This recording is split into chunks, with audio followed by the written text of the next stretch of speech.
Imaginez que vous êtes à l'intérieur d'un petit sous-marin à une profondeur de 3800 mètres dans l'océan Atlantique. Tout cela juste pour jeter un coup d'œil par un hublot et apercevoir l'épave la plus célèbre, le Titanic. Vous profitez d'une vue saisissante sur les rampes rouillées recouvertes d'algues sur le pont et sur les couloirs sombres et inquiétants qui mènent au salon où les Britanniques les plus riches se détendaient autrefois. Ils étaient aussi riches que vous, puisque cette excursion vous a coûté une petite fortune. Soudain, la lumière à l'intérieur du sous-marin commence à vaciller de manière inquiétante. En moins d'une seconde, la pression autour du sous-marin devient si intense que l'engin est compressé et écrasé comme une canette en aluminium. Tout s'est passé si vite que vous n'avez même pas eu le temps de ressentir la moindre douleur avant de mourir. Les sous-marins comptent parmi les pièges les plus dangereux, car si quelque chose tourne mal à bord de ce bateau submergé, il n'y a pratiquement aucune chance de s'en sortir. Et vos proches ne retrouveront peut-être jamais votre corps, ni ne sauront jamais ce qui a réellement causé votre mort. C'est pourquoi la plupart des histoires tragiques liées aux sous-marins sont enveloppées de mystères, entourées de scénarios lugubres sur la manière dont les événements se sont déroulés. Comme toujours, la discrétion du spectateur est conseillée. Je suis sûre que la première chose qui vous vient à l'esprit quand vous entendez le mot sous-marin, c'est une chanson joyeuse des Beatles. Pourtant, la réalité de ces bateaux sous-marins est bien souvent loin d'être joyeuse. Les sous-marins sont généralement utilisés pour des missions militaires sérieuses. Pendant la Seconde Guerre mondiale, c'était extrêmement dangereux, même si servir à bord était considéré comme un grand honneur. Parmi ces hommes, Jesse Da Silva, un militaire ayant servi à bord d'un célèbre sous-marin américain nommé USS Tang, connaissait cette réalité mieux que quiconque. Le sous-marin a été mis à l'eau pour la première fois en 1943 et durant ses 14 mois de service, il a coulé 33 navires. L'équipage militaire à bord a sauvé la vie de 22 pilotes de la marine et reçu 2 Presidential Unit Citations. Pourtant, le 24 octobre 1944, le navire trahit son équipage. Le soir, le sous-marin effectuait une patrouille de routine dans le détroit de Taïwan, en suivant les routes commerciales japonaises. Mais ce que l'USS Tang détecta, ce n'était pas un bateau de commerce, mais un convoi de navires ennemis, longeant la côte chinoise entre Fuzhou et Amoy. Jesse et le reste de l'équipe exultèrent, ils avaient touché le jackpot. Le Tang suivit immédiatement le convoi ennemi et commença à le détruire avec des torpilles. Le sous-marin coula 2 cargos et un pétrolier, endommageant également plusieurs véhicules. Mais lorsque le Tang tira sa dernière torpille, celle-ci refit brusquement surface et revint en arrière, droit vers le bateau. Une explosion s'ensuivit. Jesse se tenait près du coin cuisine lorsque le missile frappa le Tang dans la salle des torpilles. 3 compartiments arrière furent instantanément inondés et tous les militaires présents moururent sur le coup. Cependant, 29 marins, dont Jesse, parvinrent à fermer la salle des moteurs arrière, ainsi que la porte entre la salle des machines avant et la salle de l'équipage. Les marins savaient que, très bientôt, la pression ferait exploser les batteries remplies de chlore gazeux toxique. La seule issue possible de ce piège était la salle des torpilles, qui possédait un sas de secours. De là, ils pouvaient sortir du sous-marin et remonter à la surface, même si le navire avait coulé. Mais pour y parvenir, ils devaient d'abord traverser la salle radio à moitié inondée. Les marins enfoncèrent la porte et l'eau se précipita dans la pièce. Elle n'atteignait encore que leurs genoux. Pourtant, les soldats durent rester plus longtemps, risquant leur vie pour brûler les documents militaires secrets se trouvant dans la pièce. En progressant à travers les couloirs remplis de fumée, ils finirent par rejoindre quelques autres survivants qui se trouvaient dans la salle des torpilles au moment de l'impact. Certains marins voulurent fuir le plus vite possible. Ils retournèrent donc vers la salle de contrôle et tentèrent d'ouvrir une trappe d'accès à un canon pour sortir par là, au lieu d'utiliser le sas d'évacuation. Mais lorsqu'ils forcèrent la porte, des nuages de fumée s'échappèrent en bouillonnant du compartiment. Ils refermèrent la porte immédiatement, mais désormais, il devenait encore plus difficile de respirer. Jesse et les 3 autres hommes atteignirent le sas d'évacuation. Ils le remplirent d'eau afin d'équilibrer la pression et ouvrir la trappe extérieure. Pour la première fois, afin de respirer sous l'eau, les marins durent utiliser le poumon Monsen, un équipement expérimental d'évacuation qui recycle l'air expiré en éliminant le dioxyde de carbone. Jesse ignorait si cela allait fonctionner ou s'il allait suffoquer.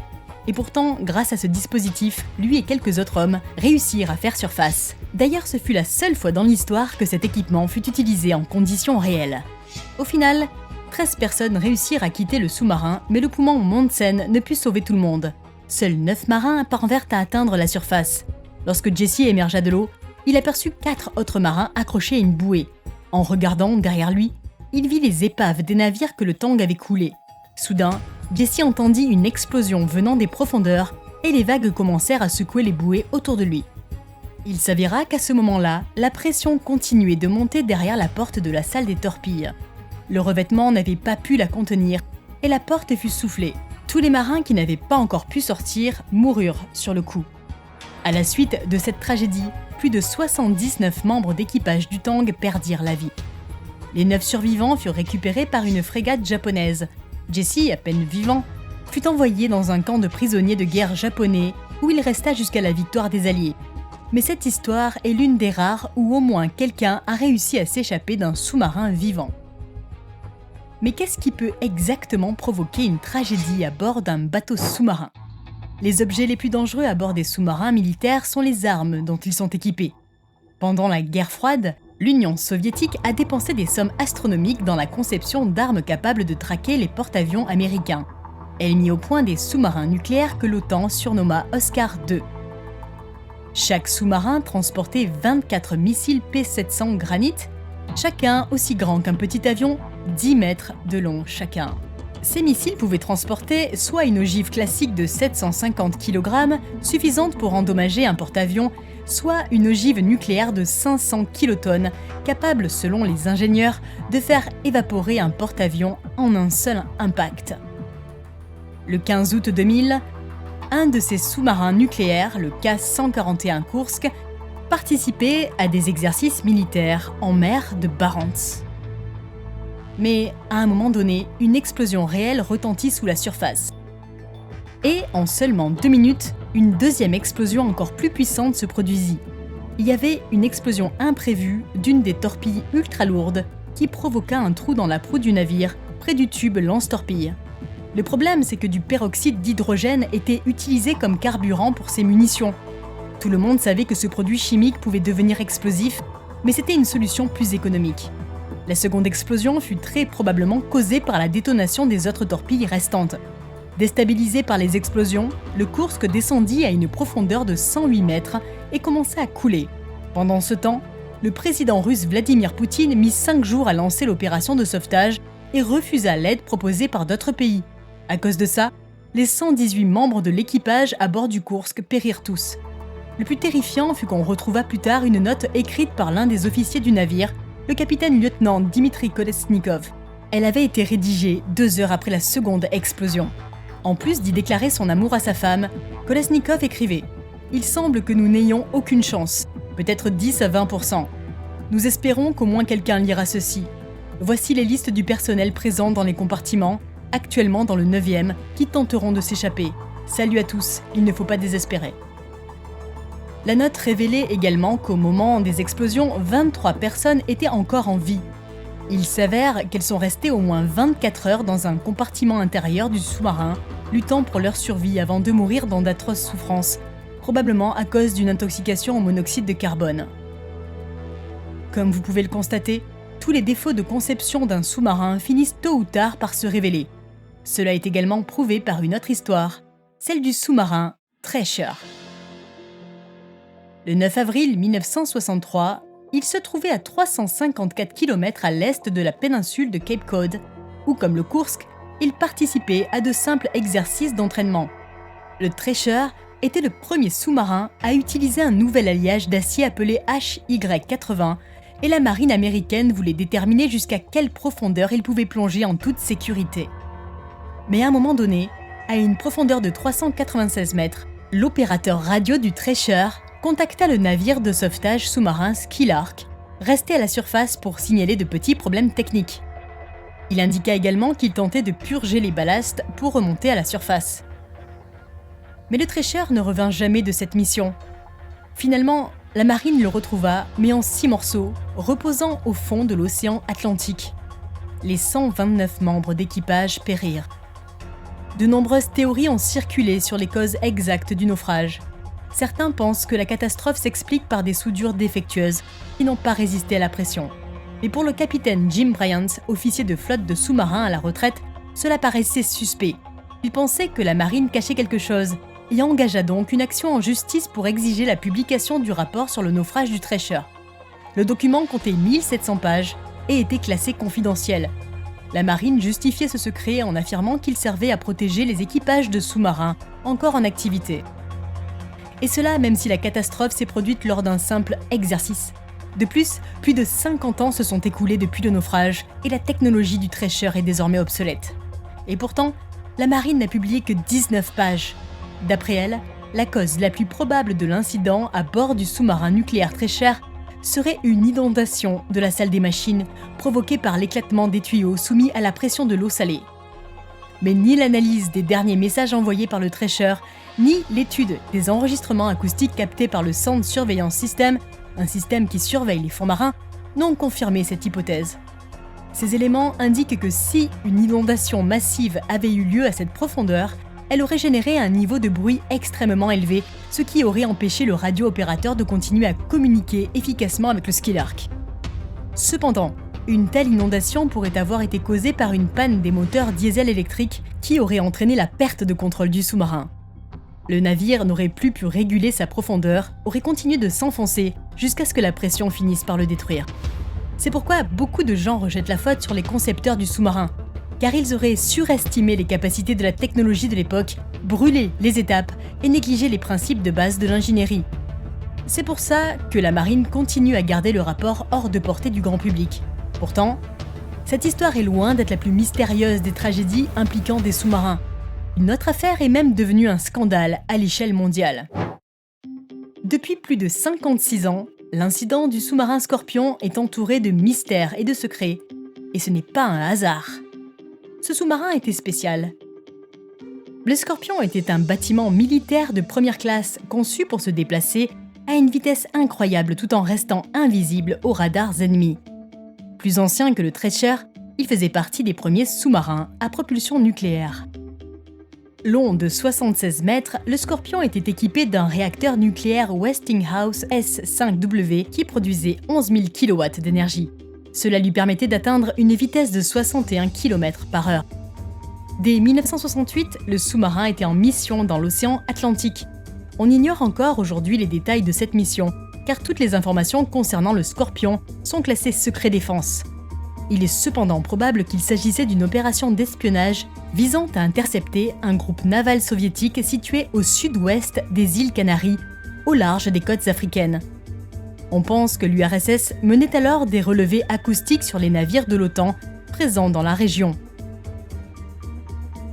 L'équipage du Scorpion avait jusqu'au 20 mai pour, disons, régler le problème et rentrer. Ce jour-là, les familles des marins s'étaient réunies au port, attendant avec impatience le retour de leurs proches. Mais le sous-marin était en retard. Certains attendirent même jusque tard dans la nuit, mais aucun signe de l'équipage. Le 21 mai, le contact radio fut établi. L'équipage informa les opérateurs, dont Ken Larps, que la mission prenait plus de temps que prévu. Le sous-marin se trouvait alors à 402 km au sud-ouest des Açores et comptait rentrer le 27 mai. Ce fut le dernier message jamais reçu du Scorpion. Ensuite, plus rien. Le sous-marin fut localisé pour la dernière fois à 644 km au sud-ouest des Açores. L'opérateur radio qui était en lien avec le Scorpion fut choqué lorsque des capitaines et amiraux de haut rang vinrent en personne dans son bureau. Ils chuchotaient entre eux et ordonnèrent à tous les subalternes de garder le silence absolu sur la disparition du Scorpion. Cela aurait gravement compromis la réputation de l'armée américaine et révélé sa mission d'espionnage. Mais bien sûr, ce secret ne tint pas longtemps, car les familles des marins exigèrent des réponses. 5 jours après la disparition, la nouvelle fut rendue publique. Pourtant, la marine ne donna aucune explication sur ce qui était arrivé aux 99 membres d'équipage à bord.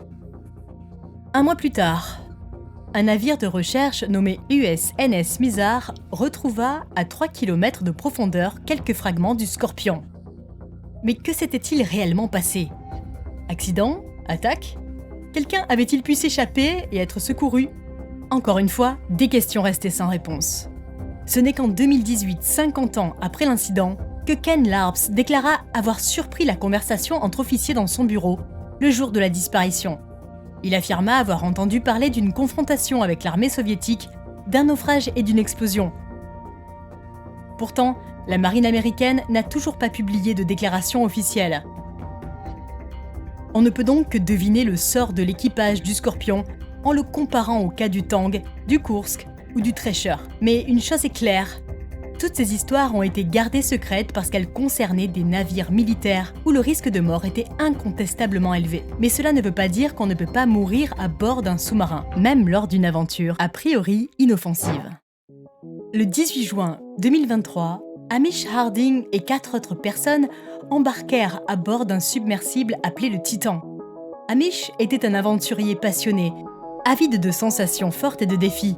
Il avait déjà plongé jusqu'au point le plus profond de la fosse des Mariannes et participé à une mission suborbitale dans l'espace Blue Origin NS-21, après laquelle il déclara que les touristes de l'espace devraient être reconnus comme des astronautes. Et cette fois, Hamish dépensa 20 millions de livres sterling pour descendre dans un submersible afin de voir l'épave du Titanic. Pour cela, le véhicule devait atteindre une profondeur record de 3810 mètres. À titre de comparaison, les grands sous-marins nucléaires ne plongent qu'à une profondeur 13 fois moins importante. Mais ce submersible n'avait rien à voir avec ces machines militaires. Le Titan ressemblait presque à un jouet pour enfants, ne serait-ce que parce qu'il avait été piloté par une manette de jeu vidéo modifiée. De plus, il était extrêmement petit, ne pouvant accueillir plus de 5 personnes. Il n'avait même pas de siège, les passagers devaient s'asseoir par terre. Et pourtant, il est impossible d'interdire à des gens de plonger dans une telle machine douteuse, car le Titan opérait dans les eaux internationales, hors de toute réglementation de sécurité. Il n'était même pas certifié comme apte à la navigation par une quelconque autorité maritime. Mais cela ne fit pas peur à Hamish, qui voulait tenter ce nouveau type de tourisme extrême.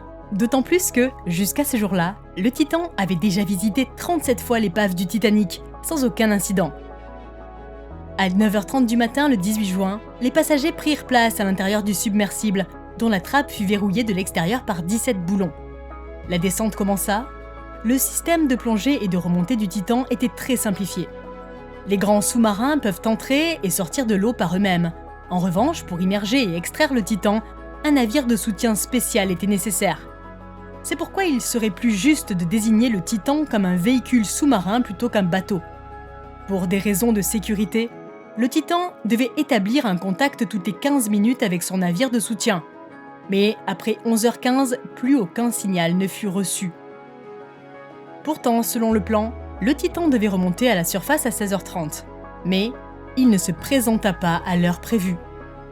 Ce n'est qu'à 19h10 que les équipes de soutien comprirent que le submersible avait un problème de remontée et alertèrent les gardes-côtes américains. Une course contre la montre s'engagea. Les secouristes n'avaient que 96 heures pour retrouver le submersible et libérer les personnes coincées à l'intérieur, car l'engin ne contenait que 4 jours d'oxygène. Et même si le Titan avait atteint la surface, les passagers n'auraient pas pu s'en sortir eux-mêmes, car la trappe ne pouvait être ouverte que de l'extérieur. Les secours auraient grandement bénéficié de la présence à bord d'une balise de détresse d'urgence nommée Emergency Position Indication Radio Beacon, EPIRB, qui permet de localiser rapidement les navires. Mais, pour une raison inconnue, aucune balise de ce type n'avait été installée sur le Titan. La recherche du submersible devint donc extrêmement compliquée. Imaginez un peu, retrouver un engin de la taille d'un bus quelque part sur une zone de 25 000 km². Le 3e jour des recherches, le sonar d'un avion canadien détecta des sons venus des profondeurs, semblables à des coups frappés contre une porte. Cela redonna de l'espoir. Peut-être que les passagers du submersible étaient encore en vie et essayaient d'envoyer des signaux. Et enfin, le 22 juin, on retrouva le Titan, mais il était déchiré en morceaux. Il devint alors évident qu'une implosion avait eu lieu dans le submersible. Très probablement, elle fut causée par la pression extrême et par des défauts de structure de l'appareil. En général, les sous-marins sont fabriqués en acier, en titane ou en aluminium. Mais, aussi étrange que cela puisse paraître, le Titan n'était pas en titane, mais en fibre de carbone. Il s'agit d'un matériau expérimental qui n'avait jamais été testé à de telles profondeurs océaniques. Les experts affirment que l'implosion a détruit le véhicule en quelques millisecondes, ce qui signifie que les 5 personnes à bord sont mortes sur le coup. Tragiquement, les passagers du Titan, comme ceux du Titanic, ont placé leur confiance dans les promesses publicitaires. Le prix à payer fut bien trop élevé. Mais regardez cette beauté! Les excursions en sous-marin sont en réalité très populaires dans de nombreuses stations balnéaires. Elles plongent généralement à des profondeurs bien moindres que celles atteintes par le Titan. Mais allez-vous vraiment demander, avant d'embarquer, en quoi est faite la coque du sous-marin ou si la trappe peut s'ouvrir de l'intérieur? Eh bien, j'espère qu'après avoir vu ma vidéo, vous le ferez. Dites-moi en commentaire quelles activités sous-marines dangereuses vous aimeriez découvrir dans mes prochaines vidéos. Et abonnez-vous à ma chaîne pour savoir quelles questions poser avant de monter dans une montgolfière ou de faire votre premier pas sur l'Everest. Prenez soin de vous.